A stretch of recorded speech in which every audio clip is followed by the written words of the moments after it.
ಭಾರತ ಅಂದರೆ ಏನು ಅನ್ನೋದನ್ನ ನಾವು ಹೇಳ್ಕೊಡ್ಬೇಕು. ಅದು ನಮ್ಮ ಕರ್ತವ್ಯ. ಮಾಡದೇ ಇದ್ರೆ ಅಪ್ಪ ಅಮ್ಮ ಅಥವಾ ತಾತ ಅಜ್ಜಿ ಅಂತ ಅನ್ನಿಸ್ಕೊಳ್ಳೋದಕ್ಕೂ ಅರ್ಹತೆ ಇರೋದಿಲ್ಲ. ಸೊ ಹಾಗಾಗಿ ಎಲ್ಲರೂ ಭಾರತವನ್ನು ಗೌರವಿಸೋಣ ಮತ್ತು ಎಲ್ಲರೂ ಮಕ್ಕಳಿಗೆ ಭಾರತ ಅಂತಂದರೆ ಏನು, what is India, I am an Indian ಅಂತ ಪ್ರೌಡಾಗಿ ಕಾಲರ್ ಏರಿಸ್ಕೊಂಡು ಹೇಳಬೇಕು. ಮಗು ಕಾಲ ಕಟ್ಟಿದವರು ನಾವೆಲ್ಲ ಇವಾಗ ಆ ಪುಸ್ತಕಗಳಲ್ಲಿ ಎಷ್ಟೋ ನಾವು ಓದಬೇಕಾಗಿರುವಂಥ ಭಗತ್ ಸಿಂಗ್ ಆಗಿರುವುದು ಅವರು ಮೈನಸ್ ಆಗಿದ್ದಾರೆ. ನಾವು ಎಷ್ಟೋ ಜನನ ಓದ್ಕೊಂಡು ಬಂದಿರೋವಂಥವ್ರು ಸಿಲೆಬಸ್ ಇಂದಾನೆ ಆಚೆ ಹೋಗಿದ್ದಾರೆ. ಸೊ ಭಾರತನ ನಾವು ಒಂದು ಸತಿ ತಿರುಗಿ ನೋಡಲೇಬೇಕಾಗತ್ತೆ. ಹಳೇದು ಹೌದು, ಕನ್ನಡಿ ಎದುರುಗಡೆ ನಮ್ಗೇನು ಕಾಣ್ತಾ ಇದೆ, ನಾವೇನು ನೋಡ್ತಾ ಇದ್ದೀವಿ ಅನ್ನೋದು ಕನ್ನಡಿ ತೋರಿಸುತ್ತೆ. ಅದೇ ಕನ್ನಡಿಯನ್ನು ಒಂದ್ಸತಿ ಹಿಂದೆ ತಿರುಗಿಸಿ ನೋಡೋಣ ಅಂತಂದರೆ ಇವರೆಲ್ಲರೂ ಕಾಣ್ತಾರೆ. ಇವರೆಲ್ಲರಿಲ್ಲ ಅಂತಂದರೆ ನಾವು ಯಾರೂ ಇರಲ್ಲ. ಹಾಗೆ ಅಷ್ಟು ಅವರು ಬಲಿದಾನಗಳನ್ನು ಮಾಡಿದ್ದಾರೆ.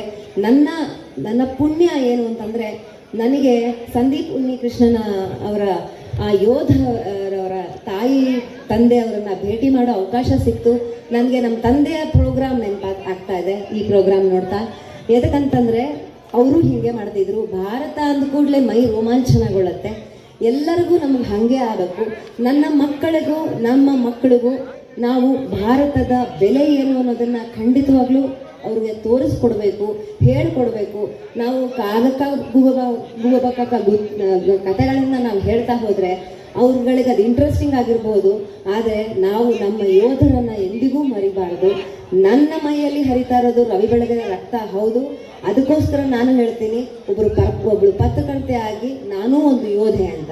ಯಾಕೆ ಅಂತಂತೀರಾ, ನಮ್ಮಪ್ಪ ಯಾವಾಗಲೂ ಈ ಮಾತು ಹೇಳೋರು, ಪತ್ರಿಕೆಗೆ ಏನು ಬರೆಯೋಕ್ಕೆ ಸ್ಟಾರ್ಟ್ ಮಾಡ್ತೀವಿ, ಪೆನ್ ಹಿಡಿತೀಯ, pen is equal to gun ಅಲ್ವಾ?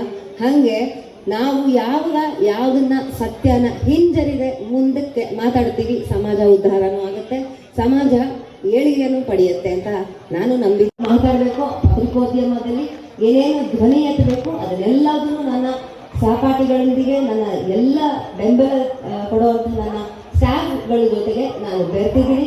ನನಗೂ ಇವಾಗ ಅಪ್ಪನ ಗರಡಿನಲ್ಲಿ ಬೆಳೆದೋಳಾದ್ರಿಂದ ಯಾರೇ ಬಂದು ಕೇಳಿದ್ರು, ಬೊಮ್ಮಾಯೇ ಬಂದು ಕೇಳಿದ್ರು ಅಥವಾ ಯಡಿಯೂರಪ್ಪನೇ ಬಂದು ಕೇಳಿದ್ರು, ಡಿ ಕೆ ಶಿವಕುಮಾರ್ ಅವರೇ ಬಂದು ಕೇಳಿದ್ರು, ನನ್ನ ಹತ್ರ ಉತ್ತರ ಇದೆ ಕೊಡಲಿಕ್ಕೆ ಅನ್ನೋ ಧೈರ್ಯ ನನ್ನಲ್ಲಿ ತುಂಬ ಹೋಗಿದ್ದಾರೆ.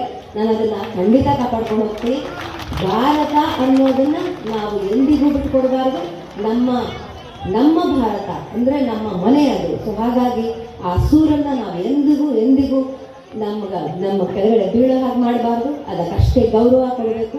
ಮಕ್ಕಳಿಗೆ ನನಗೆ ಹೇಳಕ್ಕೆ ವಿಷಾದ ಆಗುತ್ತೆ, ಈಗಿನ ಕಾಲದಲ್ಲಿ 6ನೇ ಕ್ಲಾಸಲ್ಲಿ ಕನ್ನಡ ಪಾಠವೇ ಇಲ್ಲ. ನನ್ನ ಮಗಳು ಓದ್ತಾ ಇದ್ದಾಳೆ. ಅವಳು ಒಂದು ದೊಡ್ಡ ಬರಹಗಾರನ ಮೊಮ್ಮಗಳು, ಒಂದು ಕನ್ನಡ ಚಲನಚಿತ್ರ ನಟನ ಮಗಳು. ನಾನು ಒಬ್ಳು ಬರಹಗಾರ್ತಿ, ನನ್ನ ಮಗಳು. ಆದರೆ ಅವಳಿಗೆ ಕನ್ನಡ ಸಬ್ಜೆಕ್ಟೇ ಇಲ್ಲ. ಎಷ್ಟು ವಿಷಾದ ಆಗುತ್ತೆ ಅಂತಂದರೆ, ಮನೆಯಲ್ಲಿ ಕೂತ್ಕೊಂಡು ಕನ್ನಡ ಪೇಪರ್ಗಳನ್ನ ಕೊಟ್ಟು ಓದಿಸ್ಬೇಕಾಗಿರುವಂಥ ಸಂದರ್ಭ ಬಂದಿದೆ.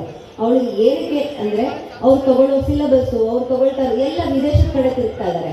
ಎಲ್ಲ ವಿದೇಶದಲ್ಲಿ ವಿದೇಶಕ್ಕೆ ಹೋಗೋಗ್ತಾರಂತೆ, ಅಲ್ಲಿ ಹೋಗೋಗ್ತಾರಂತೆ ಅಂತ. ಅದು ಹೆಮ್ಮೆ ಮಾತು ಅಲ್ಲವೇ ಅಲ್ಲ ಅಂತೀನಿ. ನಮ್ಮ ಭಾರತದಲ್ಲಿ ಅದಕ್ಕಿಂತ ಹೆಚ್ಚಿನ ಸಂಸ್ಕೃತಿಯನ್ನು ಇಟ್ಟುಕೊಂಡು ಪಾಠವನ್ನು ಮಾಡಿ ಮಗುವನ್ನು ಒಂದು ಮಗುನ ಒಂದು ಸಾಧಕನಾಗಿ ಸೃಷ್ಟಿ ಮಾಡುವಂತಹ ತಾಕತ್ತು ಭಾರತಕ್ಕಿದೆ ಅಂತ ನಾನು ಹೇಳ್ತೀನಿ.